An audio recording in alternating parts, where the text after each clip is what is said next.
आज की कहानी है रात की सवारी। रात के 2 बज रहे थे। जोरों की बारिश हो रही थी। घना अंधेरा था।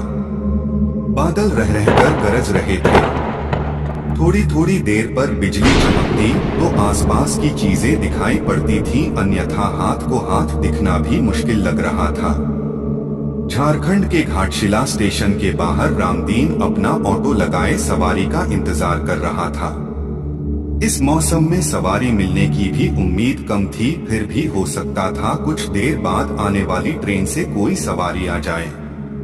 तभी करीब 1 घंटे बाद ट्रेन आ गई और थोड़ी ही देर बाद बिजली चमकने पर एक 18 से 19 वर्ष की मॉडर्न सी लड़की कंधे पर एक बैग लटकाए बाहर निकलती दिखी। वह सीधे उसके ऑटो के पास पहुंची और मुसाबनी चलने को कहा। रामदीन ने कहा कि रात का वक्त है, इसलिए वहां चलने पर 500 रुपए लूंगा, नहीं तो 2-4 घंटे इंतजार कर लीजिए, सुबह 100 रुपए में ले चलूंगा। लड़की बोली अभी 200 रुपए रखो, बाकी वहां पहुंच कर दूंगी, और ऑटो पर बैठ गई। रामदीन ने ऑटो बढ़ा दिया। करीब आधा घंटे बाद वह गंतव्य तक पहुंचा। एक मकान के बाहर लड़की ने गाड़ी रुकवाई और घर से पैसे लेने की बात कहकर अंदर चली गई। काफी देर तक वह नहीं लौटी तो रामदीन अकेले बैठे बैठे परेशान हो गया। उसने घर का दरवाजा खटखटाया। काफी देर बाद एक बूढ़े ने आंखें मलते हुए दरवाजा खोला। उसने पूछा, कौन हो तुम और इतनी रात को किस लिए आए हो?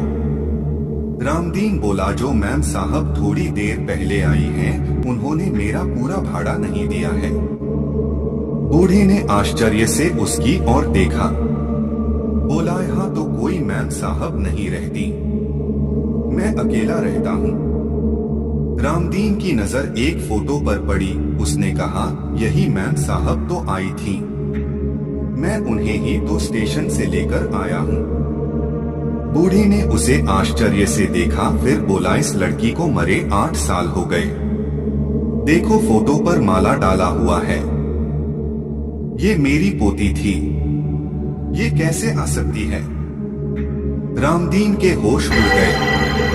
वह चुपचाप अपने ऑटो के पास पहुंचा। उसने देखा कि सीट पर 100-100 के 3 नोट रखे थे।